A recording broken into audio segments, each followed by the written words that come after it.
வணக்கம் மக்களே, welcome to educated Indian YouTube channel and AKM academy video classes. இந்த வீடியோவில் PGTRB education methodology unit 1 the perspectives of education இருக்கக்கூடிய 20th topic 20வது தலைப்பு தான் பேரியர்ஸ் இன் எஜுகேஷன். ஸோ அதற்கு முன்னாடி நம்ம அகாடமியோடைய நோட்ஸ் உங்களுக்கு வேணும்னு நினைச்சிங்க அப்படின்னா நீங்கள் 8838-107-894-9600-111-339 அப்படின்ற ரெண்டு நம்பரில் ஏதாவது ஒரு நம்பருக்கு நீங்கள் காண்டாக்ட் பண்ணி எங்கள் எக்ஸிக்யூட்டிவ்ஸ் கிட்ட கேட்டு நீங்கள் தெரிஞ்சுக்கலாம்.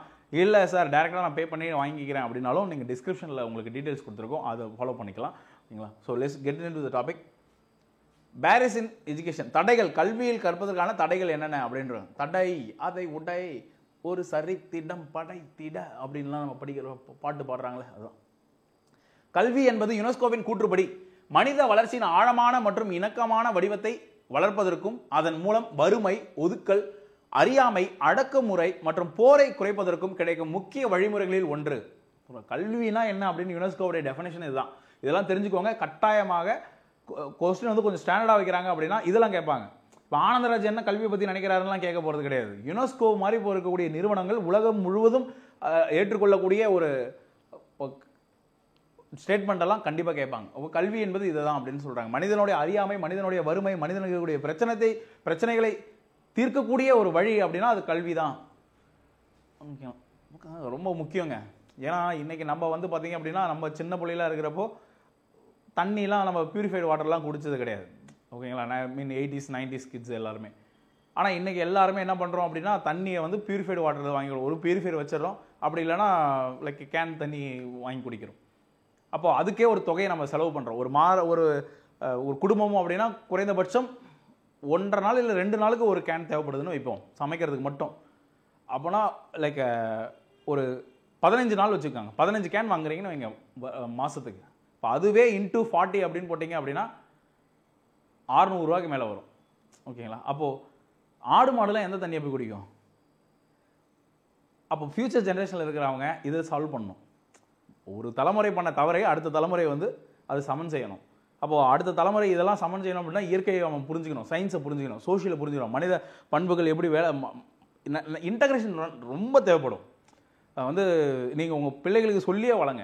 உங்கள் ஸ்கூல் ஸ்டூடெண்ட்ஸு, உங்களுடைய பிள்ளைகள் எல்லோருக்கும் சொல்லி வளங்க. Integration of subjects is must to survive in the next like field. இனி வரக்கூடிய காலங்களில் வந்து தனியாக சோஷியல் சயின்ஸை மட்டும் படிச்சுட்டு அவங்க வந்து பண்ண முடியும், இல்லை சயின்ஸை மட்டும் படிச்சுட்டு வாழ முடியும் அப்படின்றதெல்லாம் சாத்தியக்குறியே கிடையாது. அது என்னுடைய நம்பிக்கை. ஓகேங்களா? அப்போது எனினும் சுதந்திரத்திற்கு பிறகு குறிப்பிடத்தக்க முயற்சிகள் மேற்கொள்ளப்பட்டாலும் இந்திய கல்வி முறை அனைவருக்கும் சமமான மற்றும் தரமான கல்வியை அடைவதற்கு இடையூறு விளைவிக்கும் பல தடைகள் எதிர்கொள்கிறது. ஸோ ஈவன் தோ நம்ம வந்து நிறைய மெஷர்ஸ் எடுத்தாலுமே தடைகள் இருந்துட்டு தான் இருக்குது. அது என்னென்ன தடைகள் அப்படின்னு பார்ப்போம்.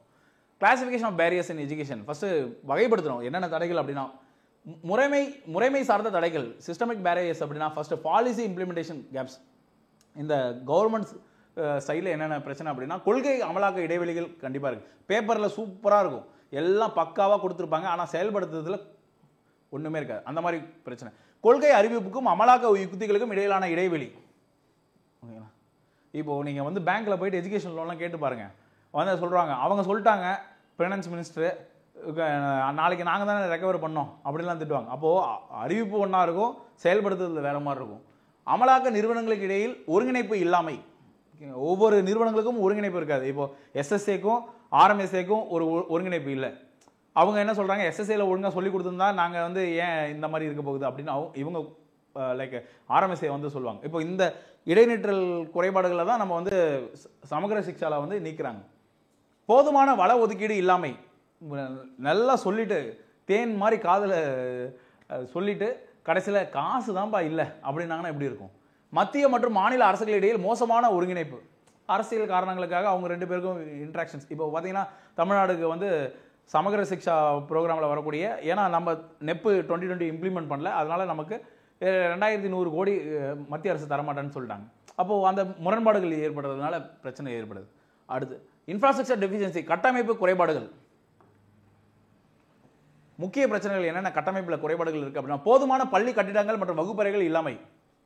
இது உண்மைதான். என்னதான் 1000 கோடி ரூபாய் தமிழக அரசு வந்து பேராசிரியர் அன்பழகன் அவர்களுடைய பேரில் கட்டமைப்பு வசதிகளை மேம்படுத்தும் திட்டம் ஆரம்பித்தாலும் இன்றும் பிள்ளைகள் வந்து மரத்துக்கு அடியில் உட்காந்து படிக்கிறது, ஓட்டுல உட்காந்து ஒழுகிற தண்ணியில் அந்த தள்ளி உட்காந்து படிக்கிற நிலைமை இருக்குது. நான் எங்கள் ஊரில் நான் பார்க்குறேங்க. ஓகேங்க. அப்போது போதுமான பள்ளி கட்டிடங்கள் மற்றும் வகுப்பறைகள் இல்லை. மோசமான ஆய்வகம் மற்றும் நூலக வசதிகள். ஆய்வகங்கள் பெருசாக கிடையாது, இருந்தாலும் அதை மெயின்டைன் பண்ண முடியாது, அந்த பிரச்சனைகள் இருக்குது. குறிப்பாக பெண்களுக்கான சரியான சுகாதார வசதிகள் இல்லாமை. So sanitary napkins, like disposable பண்ணுற நாப்கின்ஸு, இந்த மாதிரி நிறைய மென்சுரல் சைக்கிள் மட்டும் சார்ந்து மட்டும் இல்லாமல் அவேர்னஸ் இல்லை டாய்லெட் ஃபெசிலிட்டிஸ் அதுதான் இல்லாமல் இருக்கிறது. கிராமப்புறங்களில் போதுமான தங்குமிட வசதிகள் இல்லாமை. டீச்சர்ஸ் வந்து ஒரு கெஸ்ட் லெக்சர்ஸ் வராங்க, வெளியிலேருந்து கூட்டு வராங்கனாலே டவுன்ஸில் இருந்து தான் கூட்டு வரணும். அப்போ அந்த மாதிரி தங்குமிடம் வசதிகள் அதெல்லாம் இல்லை. தனியார் பள்ளிகளில் மோசமான காற்றோட்டம் மற்றும் திறந்தவெளி பிரச்சனைகள் ரொம்ப முக்கியமானது. லைக் சிட்டிஸோட நடுவில் ஸ்கூல் வச்சுருப்பாங்க, அங்கே வந்து காற்றோட்டமே இருக்காது, ஃபுல்லாக சுற்றி அர்பன் கான்கிரீட்ஸாக இருக்கும், அது பிரச்சனை. அடுத்து பசங்க விளையாட முடியாது, ஃபிசிக்கல் எஜுகேஷன் இருக்காது. தரமான ஆசிரியர்களின் பற்றாக்குறை, அதிக எண்ணிக்கையிலான காலி ஆசிரியர் பணியிடங்கள். கண்டிப்பாக அதனால தானே உங்களுக்கு வந்து ஜாபே எடுக்கிறாங்க. அப்போ எடுக்கிறதே வந்து பார்த்திங்கன்னா ரொம்ப கம்மி தான், இன்னும் அதிகமாக இருக்குது. தமிழ்நாடு ஃபுல்லாக like ratio student teachers ratio like பண்ணாங்க அப்படின்னா ஏகப்பட்ட பேர் எடுக்க வேண்டியது இருக்கும். எனக்கு தெரிஞ்சு குறைந்தபட்சம் ஒரு 50,000 பேர்கிட்ட எடுக்க வேண்டியது இருக்கும் அப்படி பண்ணாங்கன்னா. உடனடி தீர்வாக துணை ஆசிரியர்கள் விருந்தினர் ஆசிரியர்களின் நியமனம். அப்போ நமக்கு தெரியும் இதுதான் பிரச்சனையே. அவங்க வந்து எஸ்எம்சியில் மூலயமா ப்ரைவேட் டீச்சர்ஸ் கொண்டு வர்றது. அப்போ அவங்க வந்து எங்களுக்கு என்ன சம்பளம் அதிகமாக கொடுக்குறாங்க, நாங்கள் ஏன் இவ்வளோ செய்யணும் அப்படின்ற ஒரு எண்ணம் இருக்கும். போதுமான ஆசிரியர் பயிற்சி திட்டங்கள் இல்லாமல், ஸோ அவங்களுக்கான ப்ரொஃபஷனல் டெவலப்மெண்ட்ஸ் அங்கே இருக்க ஆப்பர்ச்சுனிட்டிஸ் இல்லாமல் இருக்கலாம். அடுத்து அதிக சுமை சுமக்கும் ஆசிரியர்கள் ரொம்ப முக்கியம். இதுவும் கற்பித்தல் அல்லாத கடமைகள். இப்போ கற்பித்தல் அல்லாமல் அவங்கள வந்து ஆவணப்படுத்துதல், போலியோ கடமை, மக்கள் தொகை கணக்கெடுப்பு வேலை, எலெக்ஷன் டியூட்டி, இந்த மாதிரி நிறைய ஒர்க்கு கவர்மெண்ட் அலோகேட் பண்ணிகிட்டே இருக்கிறதுனால அவங்க என்ன பண்ணுவாங்க, டீச்சிங்கை விட்டுட்டு மற்ற வேலையெல்லாம் பண்ணுறப்போ டீச்சிங்கான இம்பார்ட்டன்ஸ் அங்கே குறையுது. பல நிர்வாக பொறுப்புகள், ஸோ நல்ல அட்மினிஸ்ட்ரேட்டிவ் லைக் ரெஸ்பான்சிபிலிட்டிஸ் நிறைய கொடுத்துக்கிறது. இன்சார்ஜ் அந்த மாதிரிலாம் லைக் இன்சார்ஜ் ஹெச்எம், ஏஹெச்எம் அந்த மாதிரி கொடுத்து அவங்க கிளாஸுக்கு போகாமல் இருக்கிறது. தொழில்முறை மேம்பாட்டு வாய்ப்புகள் இல்லாமை. ஸோ அடுத்து அவங்க தமிழ் ஆசிரியர் இருக்காங்க அப்படின்னா தமிழ் ஆசிரியர்கள் இருக்கக்கூடிய ஒரு மீட்டிங், ஒரு ஜோன் வைஸாக ஒரு மீட்டிங், அங்கே என்ன நடக்குது, யார் என்ன டீச்சிங்கை புதுசாக இன்ட்ரடியூஸ் பண்ணுறாங்க, அதை எல்லாருக்கும் எப்படி சொல்லித்தராங்க அப்படின்ற ஒரு ஒருங்கிணைப்பு அங்கே இல்லாமல் இருக்குது. ரெண்டாவது பார்த்தீங்க அப்படின்னா இதெல்லாம் இந்த சிஸ்டம்ஸில் இருக்கக்கூடிய அரசு சார்ந்த இருக்கக்கூடிய அந்த முறைகளில். ரெண்டாவது அணுகல் மற்றும் சமத்துவ தடைகள். என்னென்ன தடைகள் அப்படின்னா அதில் முதல்ல சமூக பொருளாதார தடைகள், வறுமை, பள்ளி விலகல் மற்றும் சேர்க்கை இல்லாமைக்கான முதன்மை காரணம் வறுமை தான். வீட்டில் வறுமை இருக்கிறதுனால சார் எங்களுக்கு முதல்ல வயிற்று பொழப்புக்கு நாங்கள் வந்து சாப்பாடு ரெடி பண்ணோம், அதுக்கப்புறம் தான் எங்களால் படிக்க முடியும் அப்படின்றது. இப்போ வறுமை வந்து மிகப்பெரிய ஒரு காரணமாக இருக்குது. ரெண்டாவது குழந்தை தொழிலாளர், குழந்தைகளை வேலைக்கு செல்ல வேண்டிய பொருளாதார நிர்பந்தம். இப்போ கடன் வாங்கிடுவாங்க, கடனை வந்து அடைக்கிறதுக்காகவே என்ன பண்ணாங்க, கூலி தொழிலாளர்களுக்கு அடிமைகளாக வந்து கொத்தடிமைகளாகலாம் பாண்டிங்லாம் இன்னமும் நடந்துட்டு இருக்குல்ல இந்த செங்கல் சூழலாம். அப்போது அந்த மாதிரி குழந்தை தொழிலாளர் அனுப்பிச்சிடுறாங்க. முதல் தலைமுறை கற்போர், கல்விக்கான குடும்ப ஆதரவு இல்லாமை. ஸோ ஃபஸ்ட்டு ஜென்ரேஷன் நம்ம இருக்கக்கூடிய ஆசிரியர்களில் வந்து பெரும்பான்மை 90% ஆசிரியர்கள் வந்து ஃபஸ்ட்டு ஜென்ரேஷனாக தான் இருப்பீங்க. ஓகேங்களா? அப்போது நீங்கள் ஃபேஸ் பண்ண டிஃபிகல்ட்டிஸ், நீங்கள் வந்து காலேஜுக்கு போகணுன்னு நினைப்பீங்க, அவங்க வீட்டில் காலையில் சாப்பாடு செஞ்சு கொடுத்துருக்க மாட்டாங்க, வெறும் வயிற்றுலேயே நீங்கள் வந்து ப்ராக்டிக்கல் அட்டன் பண்ணியிருப்பீங்க. இது எல்லா டிஃபிகல்ட்டிஸும் நீங்கள் கடந்து தான் நீங்கள் வந்து 3 டிகிரி படித்து இந்த எக்ஸாம் படிக்கிறீங்க. அதை நம்பிக்கை வைத்து அடுத்த 60 நாட்களும் பயணம் பண்ணுங்கள். கட்டாயமாக உங்கள் உழைப்பு உங்களுக்கு கை கொடுக்கும். ஓகேங்களா? இன்னைக்கு நிறைய ஆசிரியர்கள் ஒரு பதட்டமாக வந்து பயப்பட்டு ஃபோன் பண்ணுறாங்க. வந்து அதே போல் சொல்லிடுறேங்க, சீரியஸ்லி வந்து டைமே இல்லை எனக்கு. வந்து நிறைய ஆசிரியர்கள் வந்து சார்கிட்ட ஒரு 5 நிமிஷம் பேசணுங்க அப்படின்னு சொல்கிறாங்க. டீம் வந்து சார் நீங்கள் வந்து பேசுங்க அப்படின்றாங்க.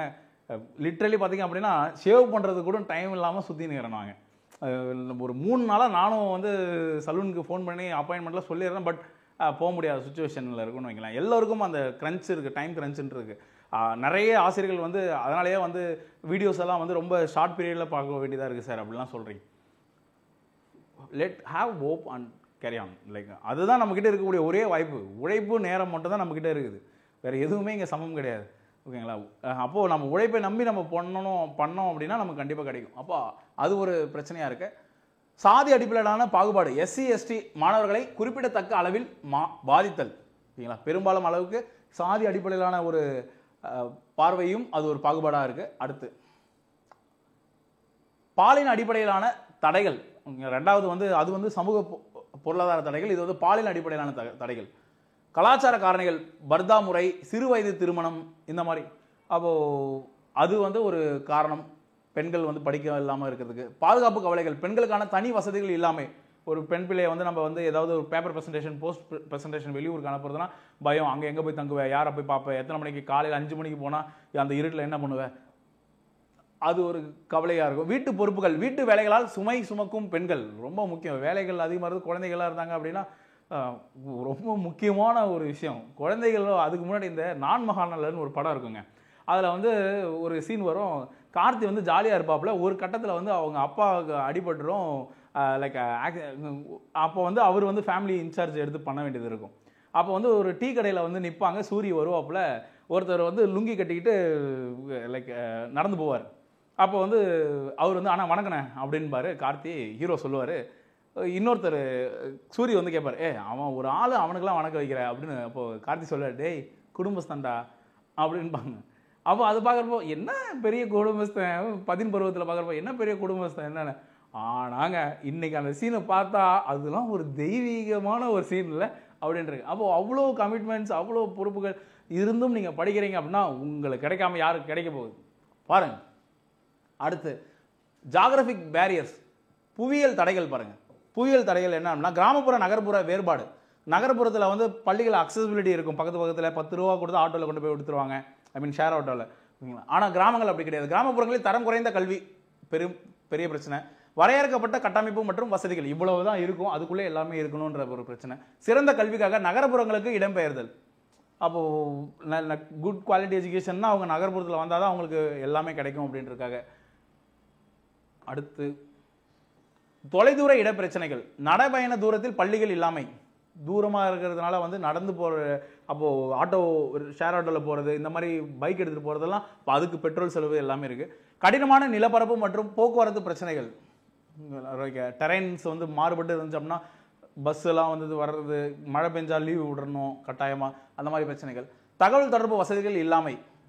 ரொம்ப தூரம் போயிட்டு வராங்க அப்படின்னா அங்கே தகவல் தொடர்பு, அங்கே போய் பார்த்தீங்கன்னா லைக் ஸ்கூல் லீவாக இருக்கும், இல்லை ஸ்கூல் வந்து கம்யூனிகேட் பண்ண முடியாது பிள்ளைகளுக்கிட்ட, அந்த மாதிரி பிரச்சனைகள் இருக்குது. இன்க்ளூஷன் பேரியர்ஸ், உள்ளடக்க தடைகள் என்னென்ன அப்படின்னு பார்த்தீங்க அப்படின்னா, மூன்றாவது மாற்றுத்திறனாளி குழந்தைகளுக்கான தடைகள்.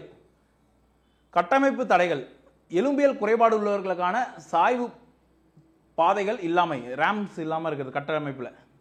பார்வையற்றவர்களுக்காக பிரெய்லி மற்றும் ஒலி சாதனங்கள் இல்லாமை, பிரெய்லி புக்ஸு, ஆடியோ புக்ஸ் எல்லாம் இல்லாமல் இருக்கிறது பார்வை மாற்றுத்திறனாளிகள். காது கேளாதவர்களுக்கான சைகை மொழி ஆதரவு இல்லாமை.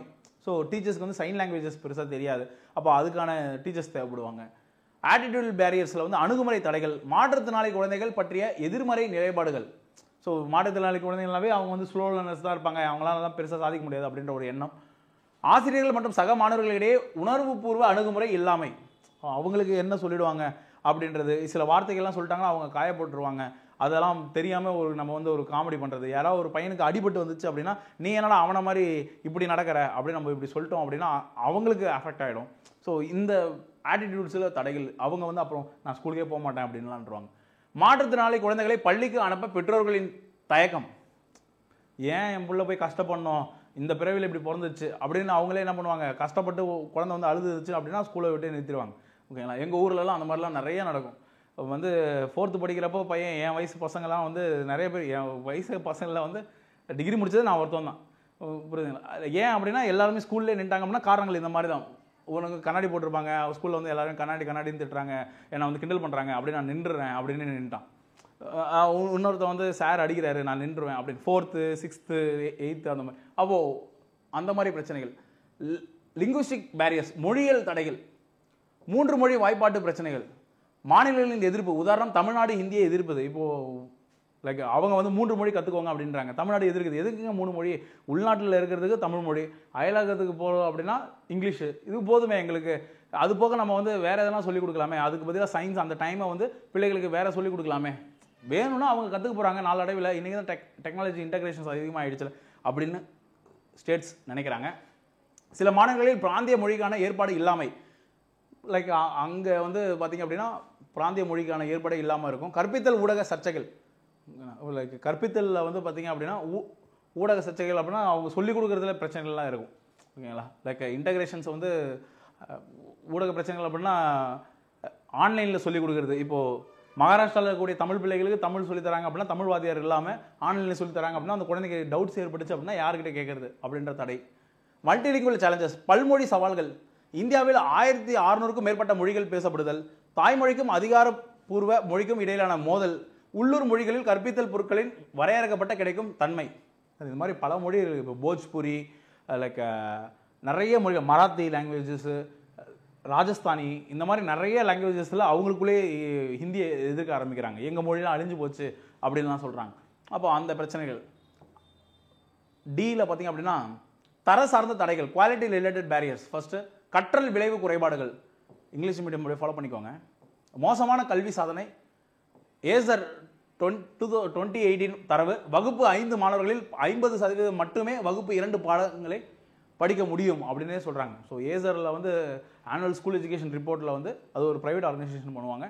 அவங்களுடைய ரிப்போர்ட்டில் 2018 நடந்த ரிப்போர்ட்டில் கொடுத்த ரிப்போர்ட்டில் 5ஆம் வகுப்பு படிக்கக்கூடிய மாணவர்கள் பாதி பேர் தான் 2ஆம் வகுப்பு பாடங்களே படிக்கக்கூடிய அளவுக்கு இருக்கிறாங்க அப்படின்றாங்க. அப்போ அந்த எந்த அளவுக்கு நீங்கள் சொல்லிக் கொடுக்குறீங்க அப்படின்ற ஒரு கேள்வியை முன்வைக்கிறாங்க. சேர்க்கை அதிகரிப்பு இருந்தாலும் குறைந்த கற்றல் நிலைகள். சேர்க்கை வந்து அட்மிஷன் அள்ளி போட்டுக்கிறாங்க. லைக் எல்லாம் வாங்க கவர்மெண்ட் ஸ்கூல் தானே, அப்படியே கொரோனாவில் அட்மிஷன் அதிகமாகிடுச்சு. ஆனால் அதுக்கான டீச்சர்ஸ் இருக்காங்களான்னா கிடையாது. கருத்தியல் புரிதலுக்கு பதிலாக எழுத்துப்பூர்வ கற்றல் நடைமுறைகள். லைக் புரிதலுக்கு பதிலாக என்ன பண்ணுறாங்க, ஹோம்ஒர்க்ஸாக கொடுக்குறது. எழுதிட்டு வா அப்படின்னு எழுதிட்டு வந்து பையன் பார்த்தீங்க அப்படின்னா லைக் நிறைய பசங்க பார்ப்போம். இங்கே இருக்கக்கூடிய ஸ்கூல்ஸே வந்து பார்த்தீங்க அப்படின்னா எல்லாருமே ஹோம்ஒர்க்ஸ் வந்து எழுதிட்டு வா அப்படின்னே சொல்லுவாங்க. ஆனால் என்னன்னே புரியாது அவனுக்கு. எதுவுமே புரியாமல் என்ன தான் பண்ணுவீங்க அப்படின்னு கேட்டால் தெரில சார், ஸ்கூலில் சொல்கிறாங்க, இல்லைனா டீச்சர்ஸ் அடிக்கிறாங்க அப்படின்றோம். அப்போது அந்த பிரச்சனை. பாடத்திட்டம் மற்றும் கற்பித்தல் முறை பிரச்சனைகள்.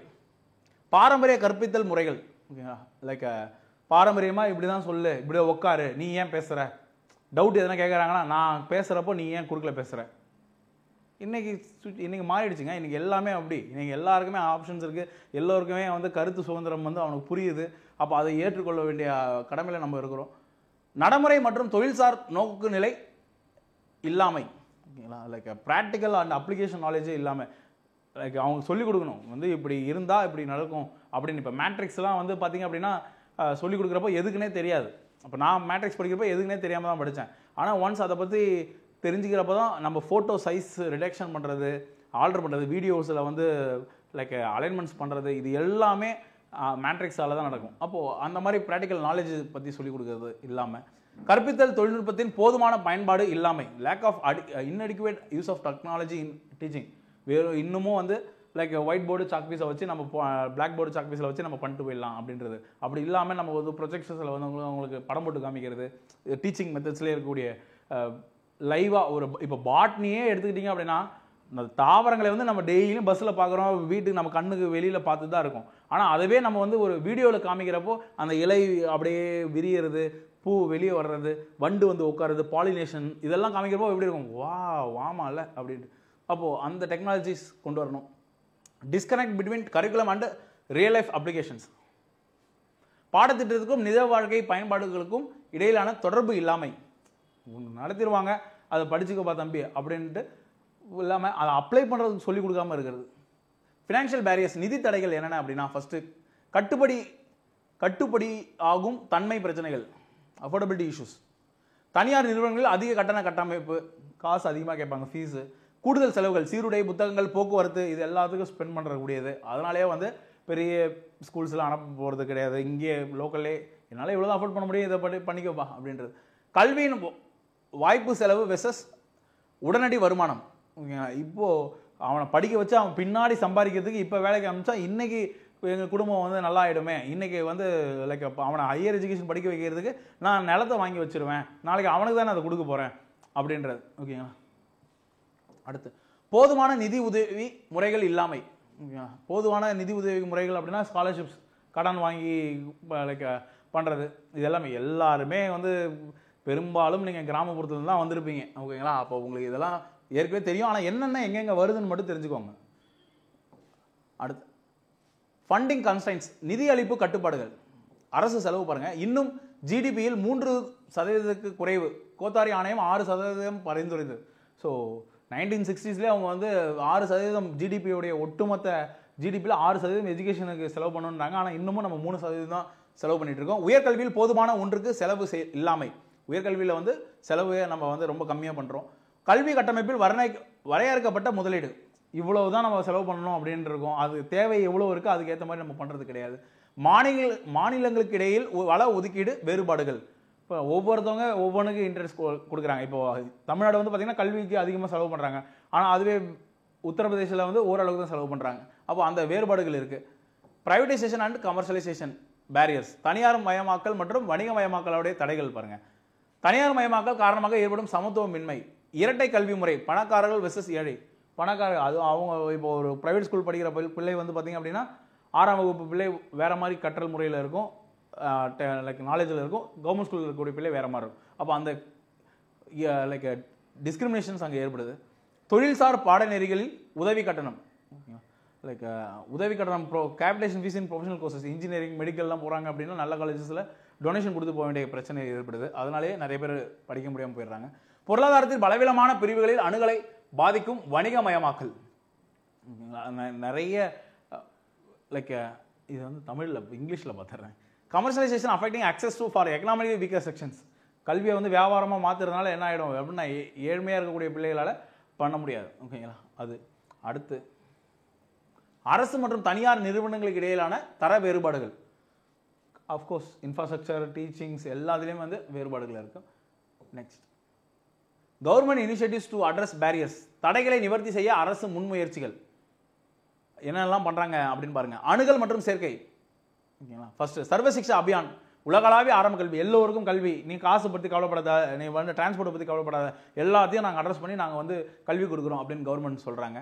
கல்வி உரிமை சட்டம். இலவச கல்விக்கான சட்ட கட்டமைப்பு. உங்கள் ஊர் பக்கத்தில் வந்து உங்கள் வீட்டு பக்கத்தில் இந்த ஸ்கூல் தான் இருக்கா, அந்த ஸ்கூலில் கட்டாயமாக 25% பிள்ளைகளுக்கு பொருளாதாரத்தில் பின்தங்கிய பிள்ளைகளை வந்து நீங்கள் சேர்த்துக்கணும் அப்படின்னு நான் ரூல்ஸ் போடுறேன் அப்படின்னு கவர்மெண்ட் போட்டு கொடுக்குது.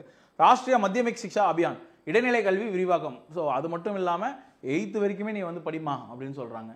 Inclusion and equity. உள்ளடக்கம் மற்றும் சமத்துவத்தை எப்படி அரசாங்கம் நிலைநிறுத்துது அப்படின்னு பார்க்குறோம். ஈசான் உதய். வடகிழக்கு மாணவர்களுக்கான உதவி திட்டம். ஓகேங்களா? ஈசான் உதய் அப்படின்னா சூரியன் உதைக்கிறதே வந்து ஈஸ்டில் தான். அப்போது அங்கே இருக்கக்கூடிய அந்த 7 சிஸ்டர்ஸ் அப்படின்னு சொல்லுவாங்க. Like north east states. இவங்க எல்லாருக்கான பிள்ளைகள் வந்து டெல்லி, சென்னை, பொம்பாய் போன்ற இடங்களுக்கெல்லாம் வந்து படிக்கிறது இல்லை, அவங்க வந்து இந்தியாவுடன் ஒன்றிணைக்க வேண்டும் மெயின் ஸ்ட்ரீம் இந்தியாவோட அப்படின்னு சொல்கிறது. அதுக்கான திட்டம். உதான். பெண் குழந்தை கல்வி மேம்பாடு ரொம்ப முக்கியமாங்க. இது ரொம்ப முக்கியம். இது வந்து அடிக்கடி கேட்பாங்க. பெண் கல்விக்காக இருக்கக்கூடியது உதான். ஓகே, சிறகுகள் கொண்டு பெண் குழந்தைகள் பறக்க வேண்டும் அப்படின்னு. உதான்னு இன்னொரு திட்டமும் இருக்குது. அது வந்து ஏரோப்ளைனில் வந்து ஃப்ளையிங் காஸ்ட் வந்து கம்மி பண்ணுறது. லைக் அங்கங்கே சிறு சிறு நகரங்களில் ஏர்போர்ட் வைக்கிறது. பிரகதி. பெண்களுக்கான தொழில்நுட்ப கல்வி. Integration with technology. Saakshar Bharat. வயது வந்தோர் எழுத்தறிவு திட்டம் ரொம்ப முக்கியம். Adult education. அடுத்து தரம் மேம்பாடு. தரம் மேம்பாட்டை எப்படி உயர்த்துறாங்க அப்படின்னா ஸ்வயம் டிஜிட்டல் மற்றும் கற்றல் திறன். நல்ல பெரிய பெரிய இன்ஸ்டியூட்ஸில் கூடிய ஆசிரியர்களாக டெல்லி யூனிவர்சிட்டி, ஜேஎன்யூ யூனிவர்சிட்டிஸ், அண்ணா யூனிவர்சிட்டி போன்ற ஆசிரியர்கள் எல்லாமே இப்போது வீடியோஸ் ரெக்கார்ட் பண்ணி அதை ஆப்பில் அப்லோட் பண்ணுவாங்க. எங்கே இருக்கக்கூடிய பிள்ளைகளும் அதை பார்த்துக்கலாம். GIAN கியான். கல்வி வலை அமைப்புக்கான உலகளாவிய முன்முயற்சி. இப்போ அகாடமிக் நெட்வொர்க் எல்லா ப்ரொஃபஸர்ஸ் கூடயும் நீங்கள் இன்ட்ராக்ட் பண்ணலாம். ஸ்டூடெண்ட்ஸு அப்போது எல்லா யூனிவர்சிட்டிஸு கூடிய ப்ரொஃபஸர்ஸும் இன்ட்ராக்ட் பண்ண வைக்கிறது. அதுக்கான முயற்சி அது. அடுத்து national repository of open educational resources. திறந்த கல்வி வளங்களில் தேசிய களஞ்சியம். எல்லா யூனிவர்சிட்டிஸில் இருக்கக்கூடிய மெட்டீரியல்ஸ்லையும் ஒரே இடத்துல கிடைக்க வைக்கிறது ஆன்லைனில். So NEP provisions and addressing barriers. நெப்பில் என்னெல்லாம் கொடுத்துருக்காங்க, இதை அட்ரஸ் பண்ணுறாங்க அப்படின்னு பார்ப்போம். Early education care and childhood care and education. ஆரம்ப கால குழந்தை பருவ பராமரிப்பு மற்றும் கல்வி. கல்வி முறையில் 3 to 6 வயதுகளின் முறையான உள்ளடக்கம். கண்டிப்பாக அவங்களுக்கு வந்து இயர்லி எஜுகேஷன் வந்து பிளேயிங்ஸில் இருக்கணும் அப்படின்றது. பிளேயிங் மூலமாக அவங்க கற்றுக்கிறது. 6 வயதிற்குள் 85% மூளை வளர்ச்சி அங்கீகாரம். 85% பிரெயின் டெவலப்மெண்ட் வந்து 6 இயர்ஸ்க்குள்ளேயே நடக்குது. அப்போ அதுக்கு அந்த பீரியடில் ரொம்ப இம்பார்ட்டன்ஸ் கொடுத்து நம்ம வளர்க்கணும் அப்படின்னு சொல்கிறாங்க. பராமரிப்பு, சுகாதாரம் மற்றும் கல்விக்கான ஒருங்கிணைந்த அணுகுமுறை. அப்போது எல்லாத்துமே வெறும் வந்து சொல்லிக் கொடுக்குறது மட்டும் இல்லாமல் அவங்கள வந்து பராமரிக்கிறது, அந்த குழந்தையோடைய ஆரோக்கியத்தை, அந்த குழந்தையோடைய ஹெல்த் எல்லாத்தையும் பராமரிக்கிறதுக்கு முற்படுறாங்க. மும்மொழி கொள்கை கொண்டு வந்துடுறாங்க. மொழி கொள்கை சீர்திருத்தங்கள். 5ஆம் வகுப்பு வரை தாய்மொழி கற்பித்தல். தாய்மொழியில் தான் கற்பிக்கணும். ஓகே. அடுத்து 3 மொழி வாய்ப்பாட்டில் நெகிழும் தன்மை. 3 மொழிகளில் வந்து இந்த மொழின்னு கிடையாது, எந்த மொழி வேணால் நீங்கள் சூஸ் பண்ணிக்கலாம் அப்படின்னு அந்த மாநிலங்களுக்கு ஒரு உரிமை. பல்மொழி தன்மையின் மேம்பாடு, அப்படி பண்ணுறப்ப மல்டிபிள் லாங்குவேஜஸ் டெவலப் ஆகும் அப்படின்னு அவங்க நினைக்கிறாங்க. Language skills. இன்க்ளூசிவ் எஜுகேஷன் பார்த்தீங்கன்னா உள்ளடக்க கல்வி, கற்றலுக்கான உலகளாவிய வடிவமைப்பு யூடிஎல் வந்து ரொம்ப எம்பசைஸ் பண்ணுறாங்க. பள்ளிகளில் சிறப்பு கல்வியாளர்கள் மற்றும் சிகிச்சையாளர்கள், ஒரு கவுன்சிலர்ஸ், எஜுகேட்டர்ஸ் வந்து கண்டிப்பாக இருக்கணும் அப்படின்னு சொல்கிறாங்க. பிள்ளைகளுக்கு ஏற்படக்கூடிய பிரச்சனைகளை பற்றி பேசணும். மாற்றுத்திறனாளிகளுக்கான தொழில்நுட்ப செயல்படுத்தப்பட்ட கற்றல். ஓகே, லைக் மாற்றுத்திறனாளிகள் அப்படின்னா மாற்றுத்திறனாளிகள் தொழில்நுட்ப காரணங்கள் அப்படின்னா அவங்க வந்து லைக் டிஃப்ரெண்ட்லி ஏபிள்டு பீப்புளுக்கு வந்து அவங்களுக்கு எப்படி இதெல்லாம் சொல்லிக் கொடுக்கலாம் அப்படின்றது. குவாலிட்டி இம்ப்ரூவ்மெண்ட்ஸ், தர மேம்பாடுகள். விளைவு அடிப்படையிலான கற்றல் அணுகுமுறை, லைக் அவுட்கம் பேஸ்டு லேர்னிங். எப்படி வந்து பசங்க எவ்வளோ பெர்ஃபார்ம் பண்ணுறாங்க அப்படின்றத பொறுத்து நம்ம வந்து நம்மளுடைய அணுகுமுறை இருக்கணும் அப்படின்றாங்க. தொடர்ச்சியான மதிப்பீடு மற்றும் மதிப்பீடுகள், கண்டினியூஸாக அசஸ் பண்ணிகிட்டே இருக்கணும், எவ்வளோ கிராஜுவலாக அவங்க எப்படிலாம் படிச்சுட்டே இருக்காங்க அப்படின்றது. ஆசிரியர் கல்வி சீர்திருத்தங்கள், டீச்சர் ட்ரைனிங்கில் வந்து ரொம்ப சேஞ்சஸ் கொண்டு வரணும். ஆராய்ச்சி மற்றும் புதுமை கவனம், புதுசாக என்ன டெக்னாலஜி வந்துருக்கு, இப்போ ஏஐலாம் வந்து நம்ம சிலபஸில் கொடுத்துருக்காங்க. அப்போது அதை கொண்டு வந்து எப்படி எஜுகேஷனில் இம்ப்ளிமெண்ட் பண்ணுறதுன்றதை பற்றி நம்ம சொல்லிக் கொடுக்கணும். அடுத்து டிஜிட்டல் இன்ஃப்ராஸ்ட்ரக்சர், டிஜிட்டல் கட்டமைப்பு. தேசிய கல்வி தொழில்நுட்ப மஞ்சம் அப்படின்ற ஒரு அமைப்பை ஏற்படுத்தி எல்லோரையும் அதில் வந்து அதன் மூலமாக பரவலாக்க வேண்டியது எஜுகேஷன், லைக் டெக்னாலஜியை. டிஜிட்டல் இன்ஃப்ராஸ்ட்ரக்சர், டிஜிட்டல் கட்டமைப்பு மேம்பாட்டை கொண்டு வரணும். ஆன்லைன் இன்டெகிரேஷன், டிஜிட்டல் இன்டெகிரேஷன் அப்படின்னா கற்றல் டிஜிட்டல் கட்டமைப்புகளை ஆசிரியர்களுக்கும் பெற்றோர்களுக்கும் மாணவர்களுக்கும் எல்லோரையும் அதை உள்ளடக்கிய ஒரு பங்குதாரர்களை உள்ளடக்கிய ஒரு அமைப்பாக நம்ம உருவாக்க வேண்டும். So that's it in Paris in education. Thank you people, thank you for வாட்சிங்.